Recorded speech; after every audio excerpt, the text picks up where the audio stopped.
Bismillahirrahmanirrahim. Assalamualaikum warahmatullahi wabarakatuh. Izin perkenalan, nama saya Fitri Elsa Meida dari Prodi PAU 2B. Alhamdulillahirabbil alamin wa bihi nasta'inu ala umuri dunya waddin. Wassalatu wassalamu ala asrofil anbiya'i wal mursalin wa ala alihi washabihi ajmain amma ba'du. Marilah kita panjatkan kehadirat Allah Subhanahu wa taala, karena atas rahmat dan hidayahnya saya bisa mempresentasikan hasil kerja saya melalui virtual. Salawat serta salam marilah kita curah limpahkan kepada Nabiana Muhammad SAW, kepada keluarganya, kepada para tabi'innya, kepada para sahabatnya, dan semoga sampai kepada kita selaku umat. Sebelumnya, kalian tahu nggak sih apa itu kemahasiswaan, kepemimpinan, keorganisasian? Nah, yuk kita belajar bareng.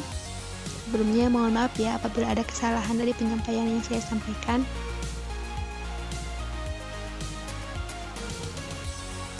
Yang pertama, kemahasiswaan.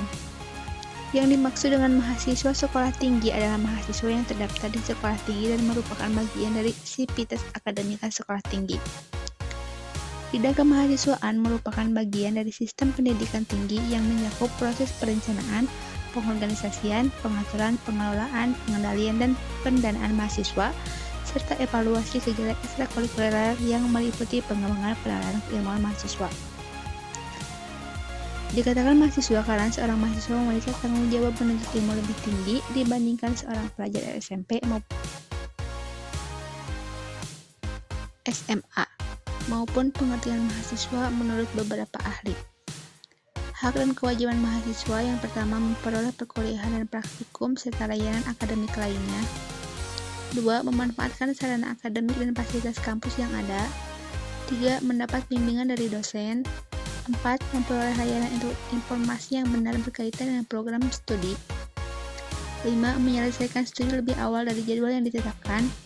6. Memperoleh beasiswa bagi mahasiswa yang memenuhi syarat. 7. Memperoleh bimbingan dan konseling. 8. Ikut serta dalam kegiatan organisasi. Peran dan fungsi mahasiswa. Yang pertama, fungsi ada pendidikan, penelitian, dan pengabdian masyarakat. Yang kedua, peran. Peran mahasiswa secara umum adalah agent of change, yaitu figur pembawa perubahan. 2. Social control sebagai figur pengontrol sosial. 2. Social control sebagai figur pengontrol sosial baik di masyarakat maupun pemerintah. Nomor 3, ada moral force, berarti bermoral baik, dan iron stock atau regenerasi dari pemimpin-pemimpin negara.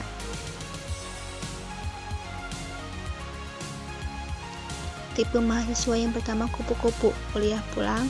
Kedua, kura-kura, kuliah rapat. 3. Kunang-kunang, datang tidak dijemput, pulang tidak diantar. 4. Kubis, kuliah bisnis. 5. Kuda-kuda, kuliah dakwah.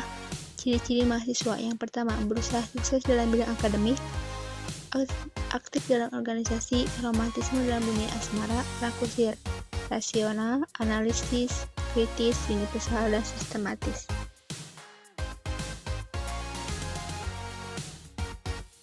Yang kedua, keorganisasian. Keorganisasian adalah suatu badan yang dimana di dalamnya terdiri dari beberapa orang yang mempunyai visi dan misi yang sama. Atau organisasi ialah setiap bentuk persekutuan antara dua orang atau lebih yang bekerja sama secara formal terikat dalam rangka pencapaian suatu tujuan yang telah ditemukan.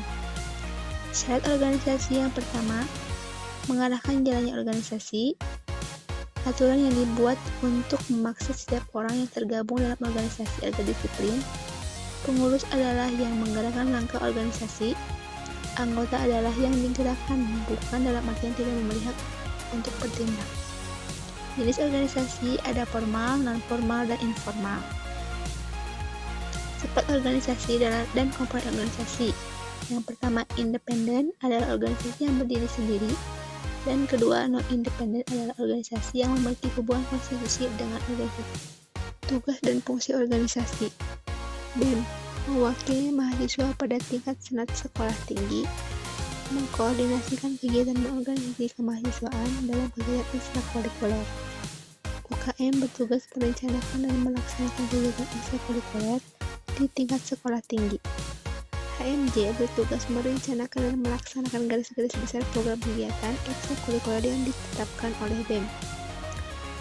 HMJ bertugas menyelenggarakan kegiatan ekstrakurikuler yang bersifat penalaran dan keilmuan serta pengembangan dari mahasiswa sesuai dengan program studi. Poin penting dalam keorganisasian yang pertama tujuan, struktural, proker, SDM, dan aturan. Lalu terdapat manajemen organisasi, yaitu sebuah proses perencanaan, perorganisasian, pengarahan untuk mencapai tujuan bersama. Fungsi manajemen organisasi yaitu planning. Fungsi manajemen organisasi yaitu planning, organizing, executing, controlling, dan evaluating.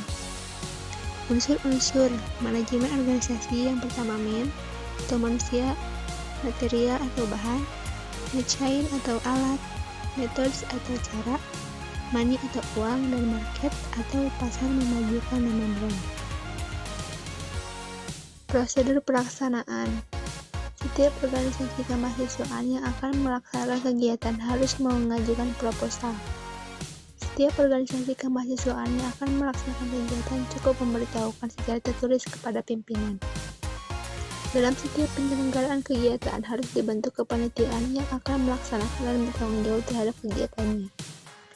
Institusi akan menyediakan fasilitas yang tersedia untuk digunakan penyelenggaraan dalam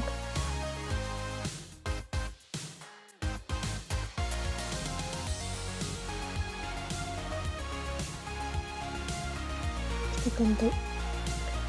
Sedangkan kepemimpinan adalah aktivitas atau kegiatan seseorang untuk mempengaruhi orang lain agar mereka mau diarahkan untuk mencapai tujuan tertentu. Lalu, teori yang sudah dikemukakan oleh para ahli manajemen mengenai timbulnya seorang pemimpin ada 3, yaitu teori geodentis, sosial, dan ekologis. Dalam organisasi, pemimpin dibagi dalam 3 tingkatan. Yang pertama, manajer puncak, manajer menengah, dan manajer bawahan. Unsur-unsur kepemimpinan. Yang pertama, fungsi administrasi, yakni mengadakan formulasi kebijakan administrasi dan menyediakan fasilitasnya. Yang kedua, fungsi sebagai top manajemen, yakni mengadakan planning, organizing, staffing, directing, commanding, controlling, sebagainya. Top manajemen, yakni mengadakan planning, organizing, staffing, directing, commanding, controlling, sebagainya. Kate Davis merumuskan 4 sifat umum yang berpengaruh terhadap keberhasilan kepemimpinan antara lain kecerdasan, kedewasaan, dan keluasan hubungan sosial, motivasi diri, dan dorongan berprestasi, dan